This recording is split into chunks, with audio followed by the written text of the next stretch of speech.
کہ معیشت ہماری ڈاؤن ہو رہی ہے, تو مولانا طارق جمیل صاحب تو ظاہر ہے اس بارے میں جو مذہب نے رہنمائی کی ہے وہ بتائیں گے کہ چوری کو ختم کرو, کرپشن کو ختم کرو, جھوٹ کو ختم کرو, ملک میں صدقات و خیرات کا نظام بڑھایا جائے, غریبوں کی مدد سے بھی کیا ہوتا ہے, اللہ کی مدد آتی ہے. اور ہم جو کبھی کوئی مسلمان کمزور ہوتا ہے, پٹ رہا ہوتا ہے, تو ہم جیسے ترکی نے مہاجرین کو بلایا اپنے ملک میں, ویلکم کیا نا, کتنے کرائسس سے ترکی گزرا, مگر پھر بھی الحمدللہ 50 لاکھ شامی مہاجرین کو پناہ دی ہے, کوئی معمولی بات نہیں ہے, اور میں دیکھ کر آیا ہوں. تو یہ بھی چیز ہے, لیکن اس کے علاوہ اور بہت ساری چیزیں ہیں. مثال کے طور پر دیکھو, جو کسی فرد کی معاشی ترقی کا جو چیز ذریعہ ہوتی ہے, تو بیسک اصول ملک کی ترقی کا بھی وہی ہوتے ہیں. اب میں آپ کو بتاتا ہوں, آپ کا گھر ہے, اتنے بچے ہیں, ایک عدد بیوی ہے, جو بھی آپ کے خرچے ہیں, اب آپ نے کیا کیا بھائی, صدقہ بھی شروع کر دیا, کرپشن بھی ختم کر دی. بیگم صاحبہ جو پتلونوں سے پیسے نکال کے, یہ کرپشن گھر میں یہی والی کرپشن ہوتی ہے کہ بغیر وجہ کے بیگم نے پینٹ سے پیسے نکال لیے, بچے نے گٹکے کے پیسے نکال, یہ کرپشن گھر میں ہوتی ہے. یہ ساری چیزوں پہ آپ نے کنٹرول کیا. بیگم کو شاپنگ کے لیے پیسے دیے تھے, وہ پورا حیدری خرید کے لے آئی, یہ اسراف ہے, تو آپ نے ذرا اس کو کنٹرول کیا. خود اپنے خرچوں پہ بھی کنٹرول کیا آپ نے, صحیح ہے نا.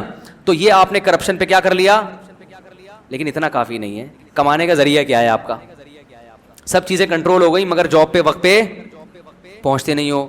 آپ کی آبادی بڑھ گئی ہے, بچے گھر میں ماشاءاللہ زیادہ ہو گئے ہیں, مگر ارننگ بڑھانے کا آپ سوچتے نہیں ہو. میں جو کہتا ہوں نا, بچے زیادہ ہونے سے رزق میں برکت ہوتی ہے, تو وہ خود بخود نہیں ہو جاتی آٹومیٹک, آپ کو بھی محنت کرنی پڑتی ہے, تو اس میں اللہ کی مدد ہوتی ہے. اگر آپ ہی سست ہو کے پڑ جاؤ تو پھر تو ایک بچہ بھی آپ کو کھا جائے گا, بلکہ خود اپنے آپ کو کھانا شروع کر دو گے تھوڑے دنوں میں. تو سست لوگوں کے ساتھ اللہ کی مدد نہیں ہوتی. تو اب ملک کی معیشت میں ایک بہت بڑی جو گڑبڑ ہوئی ہے, ہم بھی کچھ ماہرین کے ساتھ بیٹھتے ہیں, کچھ حالات پتہ چلتے ہیں. پچھلی حکومتوں نے قرضے لے کے ملک کی واٹ لگا دی ہے. اس وقت جو پاکستان کی معیشت بحال تھی وہ مصنوعی طور پر تھی, وہ اوریجنل نہیں تھی.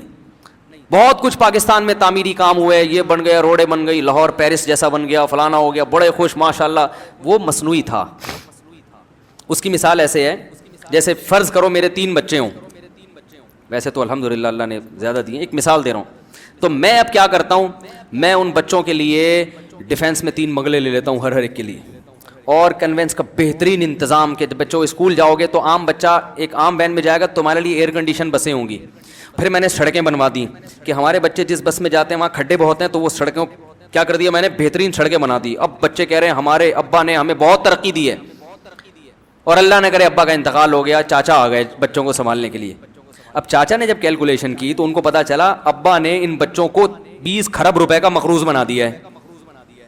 نہیں یاری بات, ابا نے جو یہ سڑکیں بنائیں اور ایئر کنڈیشن بسوں کا انتظام کیا اور بچوں کو ہر بچے کو ڈیفینس میں بنگلے لے کر دیے, اس میں ابا کا ذاتی ایک دھیلا بھی بولو بھائی, ایک دھیلا, بلکہ 70 بھائی سے 1 کروڑ روپے لیے, وسیم کباڑیے سے لیے, اور سارے سود پہ لیے.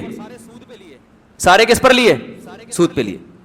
اب وسیم کباڑیے نے قرضہ دینے سے پہلے کہا بیٹا تو لے تو رہا ہے, دے گا کیسے, تو آپ نے کہا کہ یہ میرے بچے ہیں نا, یہ میرے بچے ہیں, ان کی اولادوں سے نکال لینا, اور ایگریمنٹ سائن کر کے دے دیا, بجلی کا بل بڑھا کے, کرایہ بڑھا کے, وغیرہ وغیرہ بڑھا کے. تو اب جو بھی حکمران آتا رہا وہ ان پرانے قرضوں کو پورا کرنے کے لیے مزید ڈبل قرضے. اب یعنی چاچا نے کیا کیا, چاچا نے یہ کیا, ابا نے 1 ارب روپے کا مقروض بنایا ہے, اب بچوں کو اسی لائف اسٹائل کی عادت پڑ گئی ہے, تو اس نے 2 ارب اور لے لیے تاکہ بچے چاچا کو گالیاں نہ دیں, کیونکہ بچے تھے نا سمجھ, جیسے ہماری قوم ہے, بچے کیا تھے, نہ سمجھ. وہ یہ نہیں دیکھ رہے تھے کہ ابا نے لیے کہاں سے, یہ کیسے بنایا, یہ سڑکیں وڑکیں اتنا خوبصورت یہ نظام کیسے بنایا. تو اب چاچا نے کہا کہ یار جیسے ابا دنیا سے چلے گئے تو ہم بھی دنیا سے ایک دن چلے جائیں گے, تو کیوں گالیاں کھا کے جائیں. انہوں نے 1 ارب قرضہ لیا, ہم کتنا لیں گے, 2 ارب لیں گے. تو بچوں نے کہا یار یہ چاچا تو ہمارے ابا سے بھی خوش, اور چاچا اس چکر میں تھے کہ میں نے کون سا اس دنیا میں ہمیشہ رہنا ہے. اب کوئی سمجھدار آدمی آئے گا جب اس کے بعد, وہ کہے گا بیٹا ہم بھی چلے تو جائیں گے, لیکن چوڑے میں کون آئے گا, یہ ایک حد تک چلے گا سسٹم, اس کے بعد تمہیں اٹھا کے گروی رکھوانا پڑے گا قرضہ لینے کے لیے. سمجھ رہے ہو, اس نے بریک لگا دی تو سارا نزلہ ان بچوں کا کس پہ گرے گا, اس تیسرے پہ گرے گا. نہیں یاری بات میرا خیال ہے, وہ ساری لان تان کس پہ ہوگی, ان پہلے 2 کو کوئی بھی برا نہیں کہے گا. ہاں اگر ان میں کوئی سمجھدار بچہ ہوا تو وہ کہے گا یار چلو اب قرضہ لو کیونکہ روٹی تو کھانی ہے, لیکن کچھ تو خیال کرو, یعنی ایسا تو نہ ہونا کہ ہم بالکل ہی دیوالیہ ہو جائے ہمارا. تو یہ جو ہمارا جمہوری طرز حکومت ہے یہ اتنا گندا ہے نا یہاں پہ. اس میں ایک وزیر اعظم کو پتا ہوتا ہے میں 5 سال کے بعد چلا جاؤں گا, وہ کہتا ہے بھاڑ میں جائے یہ قوم, میں ایسا کر کے جاؤں کہ لوگ کہے فلاں کے دور حکومت میں یہ بلڈنگ بنی ہے, فلاں کے دور حکومت میں یہ سڑک بنی ہے, فلاں کے دور حکومت میں تو کرنسی اتنی مضبوط تھی. اس کو ان سے کوئی غرض نہ ہو کہ فلاں نے اپنے دور میں جو پالیسیاں بنائی ہیں کیا فلاں کے جانے کے بعد بھی وہ کامیاب ہوں گی, ان سے پبلک کو کوئی غرض نہیں ہوتی. تو جب عوام بے وقوف ہوتی ہے تو پھر اس کا یہ مقدر ہوتا ہے کہ وہ پٹے, اور پٹ رہی ہے الحمدللہ. سمجھ رہے ہو؟